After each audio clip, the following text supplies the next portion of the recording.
ముఖ్యంగా ముఖ్యమంత్రి రేవంత్ రెడ్డి ప్రసంగం విన్న తర్వాత అనిపించింది సరుకు లేదు, సబ్జెక్టు లేదు, బబ్రాజమానం భజగోవిందం. 3 గంటలు ఊకదంపుడు ఉపన్యాసం, అందులో ఏమీ లేదు. పొరపాటున కూడా గ్యారంటీల ప్రస్తావన రాకుండా, డిక్లరేషన్ల ప్రస్తావన రాకుండా కేవలం తన సెల్ఫ్ డబ్బా కొట్టుకోవడానికి మాత్రమే వాడుకున్నారు ఈ ప్రసంగాన్ని. తెలంగాణలో సామెత ఉంది, మింగ మెతుకులేదు కానీ మీసాలకు సంపెంగ నూనె వెనకటికి ఎవరో చెప్పిందంట. అట్లాగే 6 గ్యారంటీలకు మంగళం పాడి ఇవాళ క్యూర్, ప్యూర్, రేర్ అనే కొత్త 3 ముక్కలాట మొదలుపెట్టిండు. Cure, pure, rare. కానీ ఈ ప్రభుత్వానికి పర్ఫెక్ట్ గా సెట్ అయ్యే మోడల్ క్యూర్ మోడల్ కాదు, ప్యూర్ మోడల్ కాదు, రేర్ మోడల్ కాదు. ఈ ప్రభుత్వానికి పర్ఫెక్ట్ గా సెట్ అయ్యే మోడల్ ఏందయ్యా అంటే చోర్ మోడల్, 420 మోడల్, చోర్ మోడల్. ఎందుకంటే ఇన్ని చోర్ మాటలు, ఇన్ని 420 హామీలు ఇచ్చిన ముఖ్యమంత్రి, నాయకుడు బహుశా ఈ దేశ చరిత్రలో ఎవరు కూడా లేరు. మేము అనుకున్నాం 2023 డిసెంబర్ 7న ఏ సంతకం అయితే మొదటి సంతకం పెట్టాము అని చెప్పారో ఆ ఫైల్ ఎక్కడ పోయిందయ్యా, కాకెత్తుకుపోయిందా? తొలి గవర్నర్ ప్రసంగంలో చెప్పించావు కదా, కాకెత్తుకొని పోయిందా? మరి ఆ ఫైల్ ఎక్కడ పోయింది, 6 గ్యారంటీల ఫైలు అని నిన్ను అడిగితే ఇవాళ చెప్తాడేమో అనుకున్నాం.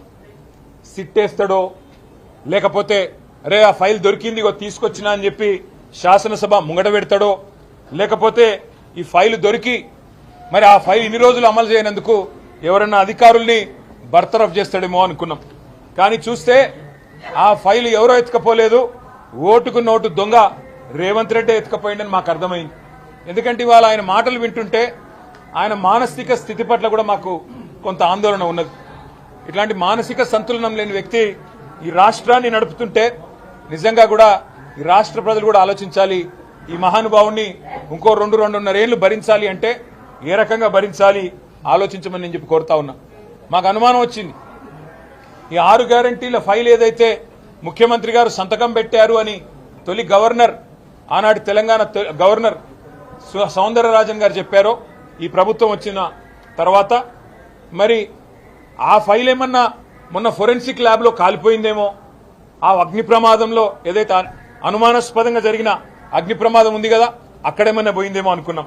కానీ చూస్తే సక్సెస్ఫుల్ గా ఇవాళ ముఖ్యమంత్రి గారు మాట్లాడితే మాకు అర్థమైంది ఒకటే, ప్రతిపక్షంలో ఉన్నప్పుడు ఆనాడు కాంగ్రెస్ పార్టీ అధ్యక్షుడిగా 3వ పంటకు రైతు బంద్ వేయాలని మాట్లాడిన పెద్ద మనిషి ఇవాళ 3వ నెల 3వ వారం వచ్చినా కనీసం ఈ రోజు కూడా రైతు బంధు వేయలేని ఒక అసమర్థుడు, తనను తాను కాపాడుకోవడానికి, రైతుల ఆగ్రహాన్ని చవి చూడకుండా ఉండడానికి ఇవాళ మా మీద బూతుల వరద.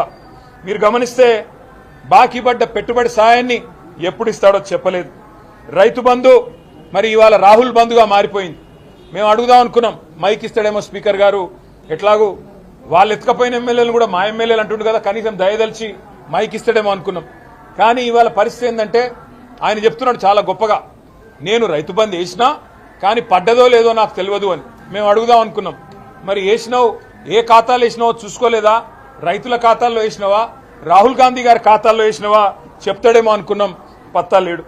అట్లాగే ఇంకా విచిత్రం, 1,50,000 కోట్ల దోపిడీకి ఏదైతే మూసీ రూపంలో తెరదీశారో దాని గురించి నిన్న స్పష్టంగా అడిగాం.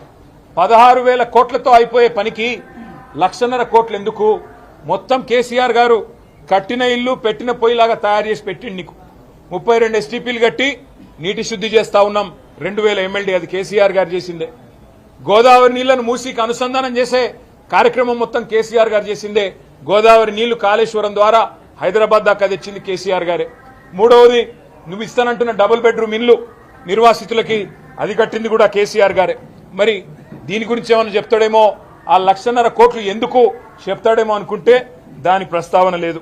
ఇక నిరుద్యోగులకు చేసిన నయ వంచన, 11,000 ఉద్యోగాలిచ్చి అదేదో చాలా గొప్ప పని చేసినట్టు 2 లక్షల ఉద్యోగాలని చెప్పి నమ్మబలికి, మొదటి సంవత్సరంలోనే 2 లక్షల ఉద్యోగాలని చెప్పి 11,000 ఇవ్వడమే కాకుండా సిగ్గు లేకుండా ఇవాళ తానేదో గొప్ప పని చేసినట్టు చెప్తుంటే అడుగుదాం అనుకున్నాం, వస్తావా అశోక్ నగర్ కి నువ్వో రాహుల్ గాంధీ సెక్యూరిటీ లేకుండా వస్తే మళ్ళీ బట్టలు లేకుండా తిరిగి వస్తారు అని చెబుదాం అనుకున్నాం. కానీ మైక్ ఇవ్వలేదు. ఉద్యోగుల పీఆర్సీ గురించి మాట కూడా ప్రస్తావించలేదు. 6 నెలల్లో పీఆర్సీ అన్నారు. 28 నెలలు గడిచిపోతున్నా ఉద్యోగులకు పీఆర్సీ లేదు. ఇవాళ పొద్దున మేము అమరవీరుల స్తూపం కాడికి పోతుంటే ఒక పోలీస్ అన్న వచ్చి చెప్తున్నాడు, సార్ జీతాలు వస్తలేవు, జర మీరన్నా మాట్లాడండి అని అడిగే పరిస్థితి. రిటైర్డ్ ఎంప్లాయీస్ కన్నీళ్ల గురించి మాట్లాడతారనుకుంటే దాని మీద ప్రస్తావన లేదు. గురుకులాల్లో చచ్చిపోతున్న పిల్లలు, విషాహారం తిని మరణిస్తున్న పిల్లల గురించి సోయి లేదు. కానీ యంగ్ ఇండియా ఇంటిగ్రేటెడ్ స్కూల్స్ అని చెప్పి భారీ కమిషన్ల కోసం కట్టే ప్రాజెక్టుల గురించి బిల్డప్. ఆయనేమో హార్వర్డ్ పోయి 3 రోజుల ముచ్చట కోసం 3 కోట్లు ప్రజల సొమ్ము తగలబెట్టొచ్చు.